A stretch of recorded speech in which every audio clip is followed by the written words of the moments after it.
Shalom, selamat pagi Bapak Ibu yang terkasih di dalam nama Tuhan. Salam sejahtera untuk kita semua. Sebelum kita merenungkan firman Tuhan pada pagi hari ini, mari kita mempersiapkan diri kita untuk bersatu di dalam doa. Terpujilah Engkau ya Tuhan, pencipta langit dan bumi. Kami mengucap syukur karena Engkau selalu mengalirkan kasih setiamu dan juga kebaikanmu di sepanjang perjalanan hidup kami. Kami juga mengucap syukur karena Engkau memberikan kami kesehatan dan juga kekuatan, sehingga kami dimampukan untuk bersama-sama mengikuti ibadah online hari Rabu pada pagi hari ini. Tiba saatnya untuk kami merenungkan sebagian dari firman-Mu. Biarlah Roh Kudus-Mu yang membukakan hati dan pikiran kami, agar kami dapat mengerti setiap kehendak-Mu di dalam pemberitaan firman Tuhan pada pagi hari ini. Dan terlebih, biarlah kami dimampukan agar kami bisa melakukan firman-Mu di dalam kehidupan kami sehari-hari, sehingga kami bisa menghasilkan buah yang bisa memberkati bagi orang-orang yang ada di sekeliling kami. Di dalam nama Tuhan Yesus Kristus kami berdoa dan mengucapkan syukur, haleluya, amin. Pemberitaan firman Tuhan pada pagi hari ini terambil di dalam Amsal pasal yang ke-10 ayat yang ke-9. Amsal 10 ayat yang ke-9. Demikianlah firman Tuhan, siapa bersih kelakuannya, aman jalannya. Tetapi siapa yang berliku-liku jalannya akan diketahui. Puji nama Tuhan. Tema firman Tuhan yang mau saya angkat adalah tentang imanku mengamankanku. Imanku mengamankanku. Di sini saya akan menjelaskan dulu arti dari kata aman berdasarkan Kamus Besar Bahasa Indonesia. Kata aman itu memiliki pengertian bebas dari bahaya, bebas dari gangguan, terlindungi atau tersembunyi, tidak dapat diambil orang. Kemudian, kata mengamankan itu memiliki pengertian menjadikan tidak berbahaya, tidak rusuh, menjadikan tentram dari segi hati dan juga pikiran. Kemudian, mengamankan itu memiliki arti melindungi dan menyelamatkan. Bapak Ibu yang terkasih di dalam nama Tuhan Yesus Kristus, semua manusia itu pasti ingin supaya hidupnya mengalami keamanan.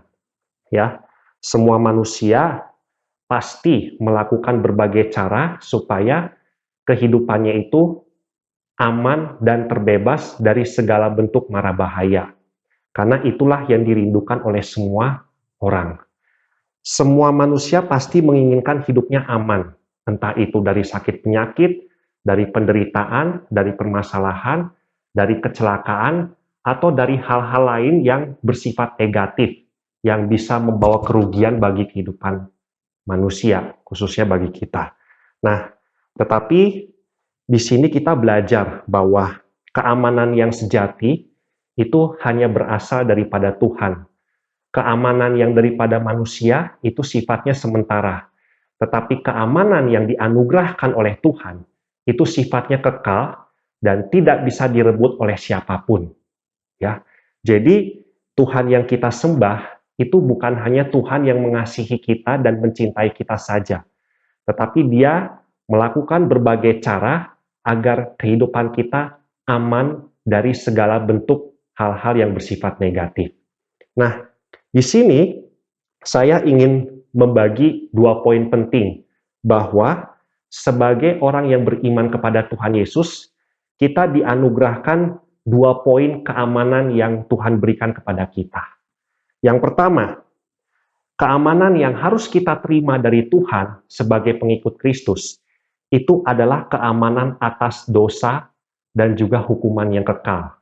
Ya, itu merupakan berkat rohani yang pasti akan kita terima sebagai pengikut Kristus. Kita tahu bahwa kita adalah manusia yang berdosa karena ketidaktaatan dari Adam dan Hawa. Ketika Adam dan Hawa diberikan berkat oleh Tuhan di Taman Eden, Adam dan Hawa tidak setia kepada Tuhan oleh karena melanggar perintahnya. Oleh karena ketidaktaatan Adam dan Hawa, maka semua manusia mewarisi sifat dosa, termasuk kita sebagai pengikut Kristus.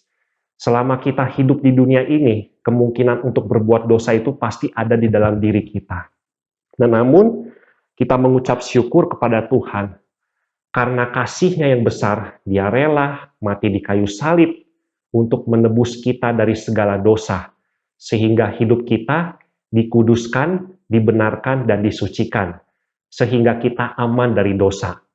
Bapak Ibu, dosa walaupun hanya satu kata, itu pengaruhnya sangat besar. Karena dosa itu bisa memisahkan hubungan kita dengan Allah. Kalau hubungan kita dengan Allah terpisah, itu merupakan suatu kondisi yang tidak aman bagi kita. Karena kita terancam oleh kebinasaan yang kekal. Ya, ingat Bapak Ibu, dosa walaupun satu kata, tetapi efeknya itu sangat besar. Kita terpisah dari Allah karena dosa. Kita terpisah dari kasih Allah oleh karena dosa. Oleh karena itu, Bapak Ibu yang terkasih di dalam nama Tuhan Yesus Kristus, bersyukur karena kita memiliki Allah yang mau menerima kita sekalipun kita masih berdosa. Allah yang kita sembah itu tidak hanya menerima orang-orang yang hidup di dalam kekudusan, tetapi Allah yang kita sembah itu menerima semua orang sekalipun semua orang itu berdosa. Oleh karena itu Dia mengamankan kita dari dosa, menyelamatkan kita dari dosa, sehingga kita menjadi orang yang dimerdekakan dari dosa. Dosa itu sangat berpengaruh negatif di dalam kehidupan kita. Karena dengan dosa, kita bisa melakukan kejahatan. Dengan dosa, kita bisa melakukan hal-hal yang merugikan diri kita dan juga orang-orang yang ada di sekeliling kita. Itu bisa membuat kita terancam oleh bahaya. Ketika kita melakukan dosa, semua orang membenci kita oleh karena perilaku kita yang salah. Ketika kita melakukan dosa, semua orang pasti tidak akan mau peduli dengan kita. Ada kerugian yang akan kita terima kalau kita melakukan dosa. Dan ini merupakan suatu kondisi yang berbahaya, kondisi yang tidak aman, dan Tuhan harus melakukan cara yang ajaib untuk mengamankan kita dari dosa. Dia mati di kayu salib, mengorbankan nyawanya, supaya kita ditebus dari ikatan dosa. Dan kita tahu bahwa di dalam hidup kita di dunia ini, ada perjuangan yang harus kita lalui. Perjuangan melawan dosa, perjuangan melawan kedagingan, perjuangan untuk melawan segala kehendak iblis. Dan itu kita harus menggunakannya dengan kekuatan Roh Kudus, supaya hidup kita diamankan dari dosa, dan nantinya hidup kita diamankan dari hukuman yang kekal. Kita tahu bahwa semua dari kita itu rindu untuk masuk ke dalam kerajaan sorga. Kerajaan sorga adalah kerajaan yang super aman, di mana tidak ada bahaya, tidak ada sakit penyakit, tidak ada kecelakaan, tidak ada kesedihan, dan juga tidak ada penderitaan. Dan semua dari kita rindu untuk masuk ke dalam kerajaan sorga. Oleh karena itu, Bapak Ibu, kita bersyukur memiliki Tuhan yang mengasihi kita apa adanya, bukan apa adanya, ya, apa adanya. Jadi Tuhan itu mengasihi kita bukan karena kebaikan kita, tetapi Tuhan itu mengasihi kita karena kita itu berharga di mata Tuhan, sekalipun kita berdosa. Jadi Bapak Ibu, keamanan yang pertama yang Tuhan berikan kepada kita itu adalah keamanan atas dosa dan juga hukuman yang kekal. Kemudian yang kedua, keamanan yang Tuhan anugerahkan di dalam hidup kita itu adalah keamanan dari rasa takut, cemas, dan khawatir, rasa ketakutan. Bapak Ibu, selama kita hidup di dunia ini, yang sering kali mengancam hati dan jiwa kita, yang mengancam pikiran kita, itu adalah ketika kita mengalami ketakutan untuk menghadapi apa yang di depan mata kita. Semua permasalahan, semua peristiwa, semua kondisi yang tidak mengenakan dan tidak menyenangkan bagi kita, itu bisa membuat kita takut, membuat kita itu cemas, khawatir, ya. Bapak Ibu, sebagai orang Kristen, kita diajarkan oleh Tuhan untuk tidak takut setiap hari. Kalau kita membaca di dalam Alkitab, Tuhan seringkali memberikan perintah, janganlah engkau takut, janganlah engkau takut, aku besertamu. Aku akan menolongmu dan meneguhkan engkau, sehingga engkau mengalami kemenangan yang luar biasa. Yesaya 41 ayat 10 mengatakan, "Janganlah takut," kata Tuhan, "sebab aku menyertaimu, janganlah bimbang sebab aku ini Allahmu." Banyak hal di dunia ini yang bisa membuat kita takut, membuat kita khawatir, membuat kita bimbang kepada Tuhan.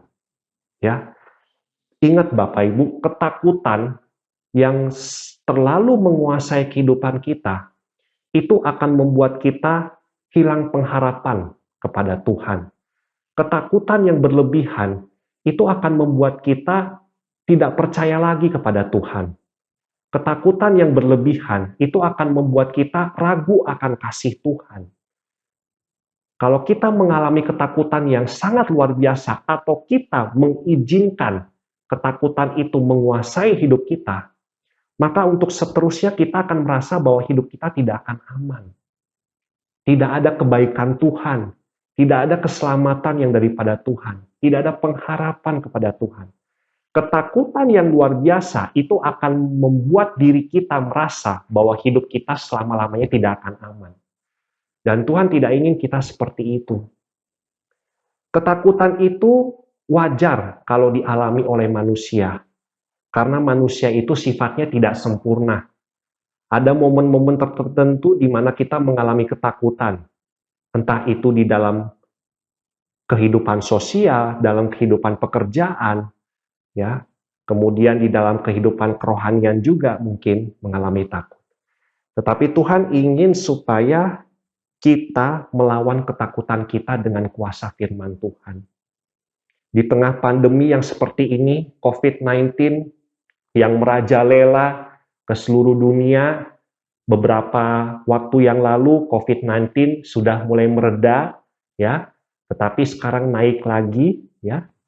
Kita mungkin merasa, kenapa seperti itu? Kenapa COVID-19 ini tidak berlalu? Saya takut kalau mau pergi keluar. Saya takut kalau mau bertemu dengan orang banyak. Saya takut menjalani kehidupan di dunia ini karena saya mendengar berita di TV kah, di media elektronik, banyak orang yang meninggal lagi gara-gara terkena COVID-19. Banyak orang yang masuk ke rumah sakit lagi oleh karena terpapar COVID-19. Bahkan kita tahu bahwa semua rumah sakit hampir semuanya itu penuh, ya, tidak ada kamar kosong karena di dalam rumah sakit itu tertampung semua pasien COVID. Ini membuat kita takut, membuat kita khawatir. Tetapi di sini kita diajarkan kalau hati dan pikiran kita dikuasai oleh keberanian, ya, dikuasai oleh kasih Tuhan, ya, maka di dalam hati dan pikiran kita, kita akan merasa aman di tangan Tuhan. Karena ingat Bapak Ibu, sekalipun COVID-19 masih merajalela, kita harus percaya bahwa hidup kita pasti akan dipelihara oleh Tuhan, dilindungi oleh Tuhan.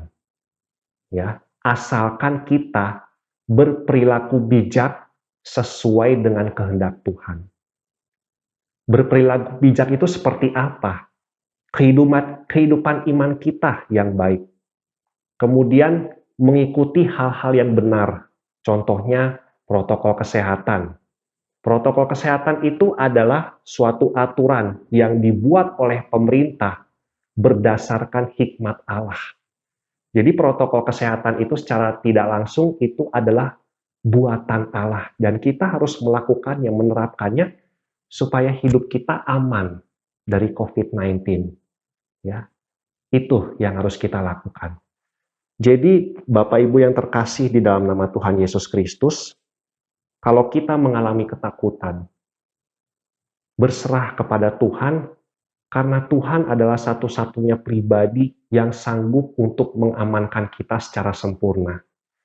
Kalau kita belum saatnya meninggal oleh Tuhan, ya, belum ditetapkan meninggal, maka COVID-19 itu pasti tidak akan membuat kita meninggal. Asalkan kita tetap menjaga protokol kesehatan. Jadi, kalau COVID-19 masih merajalela, Sudah saatnya bagi kita sebagai orang beriman lebih sungguh-sungguh lagi berdoa, lebih sungguh-sungguh lagi berdoa kepada Tuhan. Menyerukan permohonan kepada Tuhan, itu Tuhan pasti akan menjawab tepat pada waktunya. Mungkin untuk sekarang ini COVID-19 belum saatnya dilenyapkan oleh Tuhan. Kita masih hidup di dunia ini, itu merupakan tantangan bagaimana cara kita bisa menghadapi COVID-19.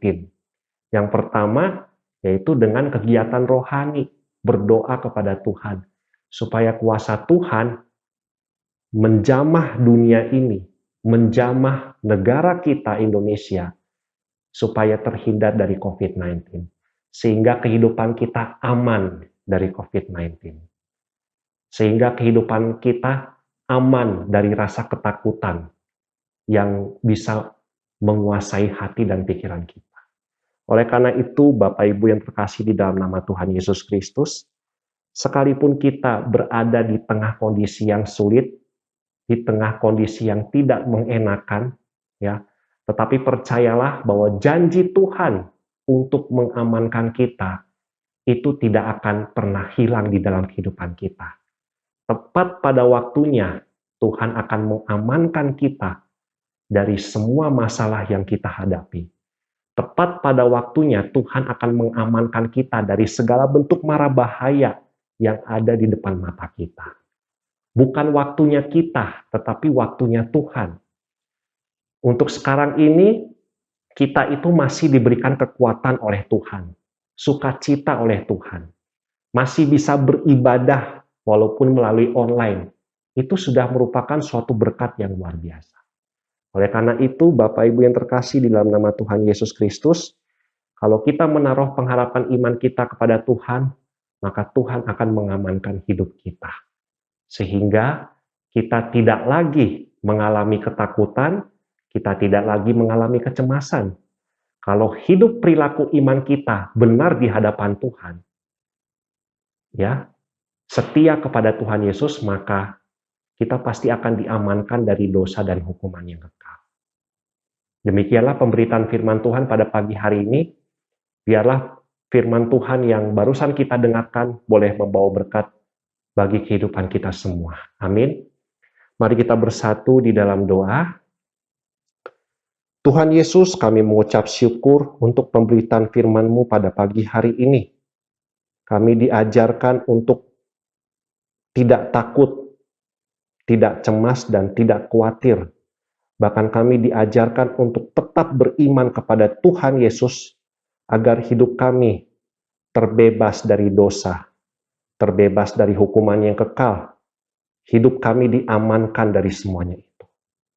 Tuhan, kami yakin dan percaya bahwa apapun realita yang kami hadapi, kami tetap terlindung di dalam tangan Tuhan.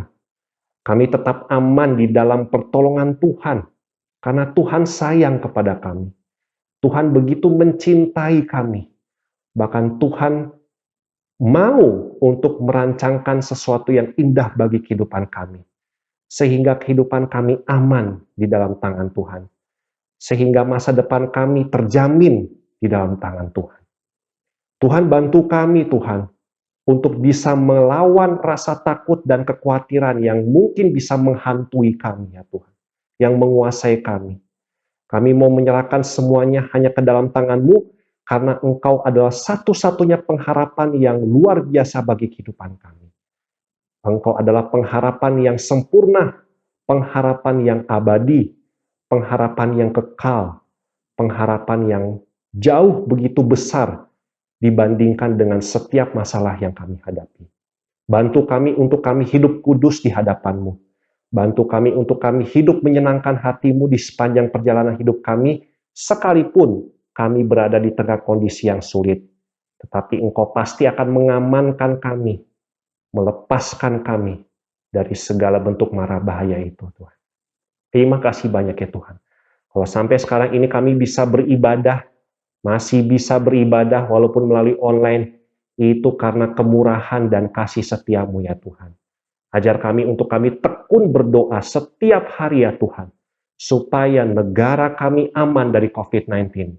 Negara kami aman dari segala bentuk hal yang negatif, sehingga hidup kami semakin terpelihara oleh Tuhan. Terima kasih Tuhan untuk pemberitaan firman-Mu pada pagi hari ini. Di dalam nama Tuhan Yesus Kristus kami berdoa dan mengucapkan syukur. Haleluya. Amin. Sampai bertemu kembali di ibadah online hari Rabu di minggu yang akan datang. Tetap semangat dan jangan lupa untuk selalu menjaga kesehatan. Tuhan Yesus memberkati kita semua. Amin.